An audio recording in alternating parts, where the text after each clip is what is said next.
अस्सलाम वालेकुम नाज़रीन, मैं अब्दुल जब्बार सुमरो हाज़िर हूँ आपके programme behind the news with Abdul Jabbar Soomro के साथ। तो शुरू करते हैं आज की खबरें और तबसरे। आज बिलाखिर सुप्रीम कोर्ट ने उसी 3 रुकनी बेंच ने जिस पर तमाम हुक्मरां इत्तेहाद की जमातों ने अदम एतमाद का इज़हार किया, वज़द रही और फैसला महफूज कर दिया। आज सारा दिन कार्रवाई कैसे चली, क्या हुआ, उस पर बात करते हैं। तो आज जो है सुबह से जब शुरुआत हुई तो सबसे पहले फवाद चौधरी अंदर गए और चीफ जस्टिस को कहा कि वकला जो है बड़ी तादाद में इधर आ रहे हैं और यहाँ कन्वेंशन है उन्हें इंतज़ामिया आने नहीं दे रही, इस पर सोमोटो लें और इनको डी चौक पर रुकावटें हटवाएं। उस पर चीफ जस्टिस ने उन्हें झाड़ फैला दी और कहा कि ये कैसे है और वकला के कन्वेंशन से या वकला से हमारा क्या ताल्लुक है, बेंच का, ये आपका मामला है, आप उन्हें लाएं, आप भी उन्हें समझाएं, इस मसले पर ज़्यादा बात न करें चलें। तो यूँ फवाद चौधरी शर्मिंदा होकर वहाँ से निकले और बाहर चले गए। वकला जो है पंजाब भर से पीटीआई ने कल बड़ा माल चलाया और एक कम्युनिकेशन करके लोगों को सुबह भर के इस्लामाबाद पहुँचा दिया, जहाँ पर वकला पहुँचे और ज़ोर ज़ोर से नारे लगा रहे थे, लेकिन उन्हें एक हद से आगे जाने नहीं दिया गया। वहाँ पुलिस की भारी नफरी मौजूद थी और किसी भी किस्म की बदनज़ीमी में वो यकीनन लाठीचार्ज करते और वाटर कैनन भी वहाँ मौजूद रही। उसके बाद अंदर कोर्ट में जब केस शुरू हुआ तो अटॉर्नी जनरल जैसे खड़े हुए तो चीफ जस्टिस ने उनसे पूछा कि क्या आपने बायकॉट नहीं किया? तो उसने कहा कि हमने तो बायकॉट नहीं किया, कि कल से ये अखबारों में खबरें आ रही हैं आपने बायकॉट किया है। तो उन्होंने कहा ये तो अखबारों में खबरें, हमने तो नहीं कहा और नहीं हमने आपको लिख के दिया है। उसके बाद पीपुल्स पार्टी के वकील भी आ गए रोस्टम पर, तो उन्होंने उनसे भी चीफ जस्टिस ने यही कहा कि आपने तो बायकॉट किया था। तो उन्होंने कहा कि पीपुल्स पार्टी पीडीएम का हिस्सा नहीं, पीडीएम ने किया तो और बात है, हमने कोई बायकॉट नहीं किया, हम केस में हिस्सा लेंगे। तो चीफ जस्टिस ने उन्हें कहा कि आप हमें ये लिख के दें। उसके बाद मुस्लिम लीग नून के वकील जो है अकरम शेख आए, उनको बोलने नहीं दिया गया और उन्हें कहा कि आपको बाद में सुनते हैं। इलेक्शन कमीशन के वकील इरफान कादर ने कहा कि उन्हें चंद मिनट चाहिए, चंद सेकंड चाहिए, 15 सेकंड चाहिए। तो एक जज जस्टिस मुनीब अख्तर ने उन्हें टोका, तो पहले तो आपने 3 मिनट का कहा था, अब आपको सिर्फ 15 सेकंड चाहिए। उन्होंने 15 सेकंड ही मेरे लिए बहुत है, मुझे टाइम दिया जाए। तो उसने कहा अटॉर्नी जनरल पहले बोल लें, उसके बाद आपको इसकी जो है बारी दी जाएगी। लेकिन फिर 2 बजे के लिए वक्फा हो गया, फिर 2:30 बजे के बाद वक्फे के बाद दोबारा समाअत शुरू हुई, तो फिर इरफान कादर को बोलने दिया गया। इरफान कादर ने चंद लम्हों में ही केस का रुख ही बदल दिया।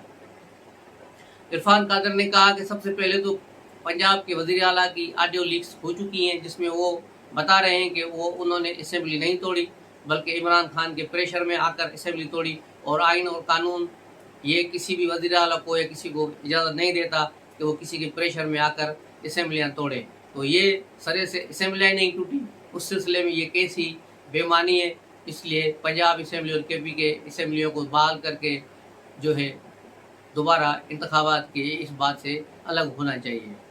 तो उसको इरफान कादर को जल्दी सुना गया और ज़्यादा आर्गूमेंट भी नहीं किए गए, क्योंकि उन्हें पता था कि आगे से इरफान कादर फिर गले पड़ जाएगा। तो जजों ने भी जान छुड़ाई और जल्दी से मसला हल किया। उसके बाद अकरम शेख उठे तो उन्हें फिर जो है वहाँ बैठने के लिए कहा गया, लेकिन अकरम शेख अपनी जगह पर खड़े रहे और कहा कि आप पिछले 6 दिनों से मैं यहाँ मौजूद हूँ, आप मुझे नहीं सुन रहे, ये हमारी आप तजलील कर रहे हैं, आप हमें जो है परेशान कर रहे हैं।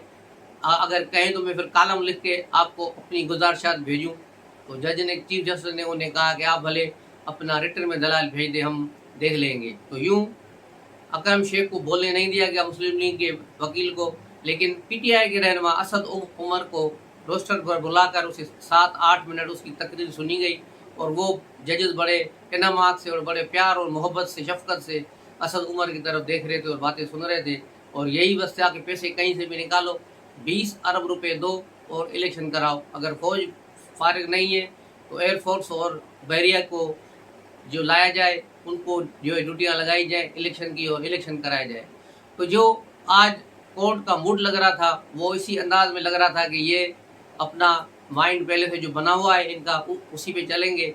लेकिन एक दूसरी जो चीज़ नज़र आई वो ये थी कि चीफ जस्टिस जो फुल कोर्ट को इन्होंने पहले मुस्तरद किया था जुमे वाले दिन और पहले दिन की जो समाअत पे, लेकिन आज चीफ जस्टिस ने उससे यू टर्न ले लिया और कहा कि मैंने ऐसा नहीं कहा और हमारे आर्डर में भी नहीं है। जो जुम्मे का आर्डर जो कल जारी हुआ उसमें भी ये चीज़ गायब थी कि जो ये बेंच बनेगी, फुल कोर्ट बेंच बनेगी, उसके सिलसिले में कोई बात नहीं थी। तो चीफ जस्टिस ने आज बिल्कुल ये कहा कि इस पे मैंने कभी ये नहीं कहा कि फुल कोर्ट न बने, फुल कोर्ट बन सकती है और भले बने, लेकिन अभी देखना ये है कि ये जो फैसला महफूज किया गया है उस पर क्या असरात होंगे और वो क्या होंगे। उसके अलावा 2 दिनों में चीफ जस्टिस ने बड़ी कोशिश की, बड़े घर के रहनुमाओं से मुलाकात की, उनसे मदद लेने की। वहाँ से इसे कोरा जवाब मिला, वहाँ से इसे यही कहा गया कि आइन और कानून के तहत चले और किसी फरीक के साथ न चलें, बिल्कुल जानबदार गैर जानबदारा फैसला करें। और यूँ चीफ जस्टिस को वहाँ से जवाब मिला। उसके बाद एक और डेवलपमेंट जो हुई है, जो कल से खबर थी कि रावलपिंडी से एक खुसूसी तैयारा दुबई गया, जिसमें एक अहम शख्सियत दुबई गई और वहाँ जाकर उसने दुबई में एक अहम मुज़ाकरात किए हैं, दुबई में एक मुकीम एक अहम शख्स के साथ। उस मुज़ाकरात के बाद फिर वहाँ से उसी बातचीत में एक शख्स को लंदन से शामिल किया गया और एक शख्स को पाकिस्तान से उसमें ऑन बोर्ड लिया गया और इन चारों की एक मीटिंग हुई।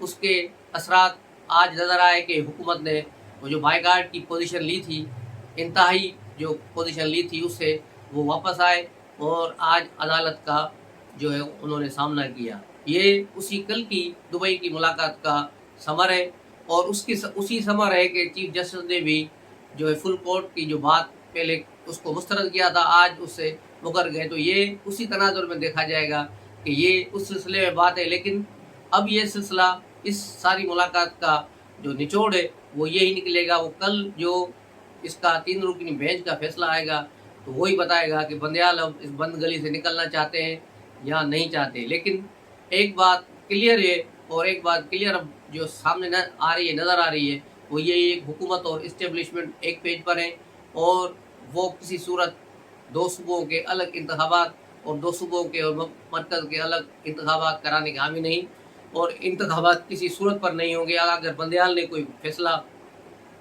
इधर उधर कर भी दिया तो भी इंतखाबात नहीं होंगे। ये बात जो है इस्लामाबाद के अहम हलकों के तरफ से बताई गई है कि इंतखाबात किसी सूरत नहीं होंगे, इंतखाबात सारे एक होंगे। और जो मेरी प्रोडिक्शन है, जो मैंने पहले कई ब्लॉग्स में आपको बताई है कि इंतखाबात बजट के फ़ौरन बाद अनाउंस कर दिए जाएंगे।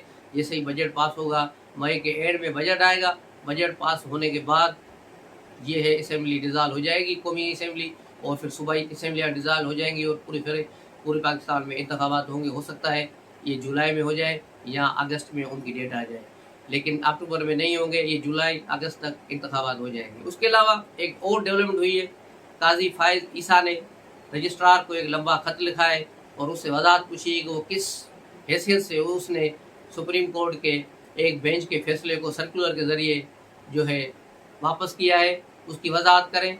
और उसके अलावा उन्होंने उसकी कापी अटॉर्नी जनरल को भेजी है और काजी फाइज ईसा ने एक ख़त जो है इस्टेब्लिशमेंट डिवीज़न को भी लिखा है, कैबिनेट डिवीज़न को भी, कि इस रजिस्ट्रार को फौरी तौर पर वापस बुलाया जाए, ये हमें नहीं चाहिए, इसकी जगह कोई और रजिस्ट्रार दिया जाए।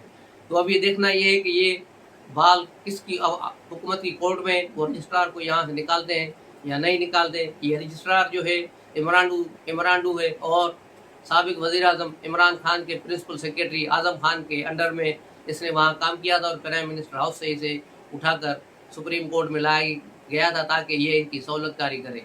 लेकिन अब वक्त आ गया है इन चीज़ों को उखाड़ने का। उसके अलावा आज पार्लियामेंट में भी मुस्लिम लीग नून का पार्लियामानी इजलास हुआ, उसके बाद कौमी असम्बली का भी इजलास हुआ जिसमें वज़ीर कानून ने भी खिताब किया और बाद में शहबाज शरीफ साहब ने, वज़ीर आज़म ने भी खिताब किया। वज़ीर आज़म ने 2 अल्फाज में चीफ जस्टिस को बताया कि आपने कहा है कि हम जेलों में बैठ के जेलों से निकल कर आए और फिर आकर असम्बली में तकरीर कर रहे हैं, तो हाँ हमने जेल भुगती हैं और इमरान खान के दौर में जेल भुगती हैं और उसी दौर में हमें वहाँ 2 केसों में ज़मानतें मिली और ज़मानतों में हम बाहर आए, तकरीबन 1.5 साल जेल में रहे इसकी हराम पाइयों की वजह से। और अब ये फिर तीसरी बार मुझे जेल में डालना चाहता था कि इसकी हुकूमत ख़त्म हो गई और उसकी सहूलतकारियाँ जो है अदालत के तरफ से जारी थी।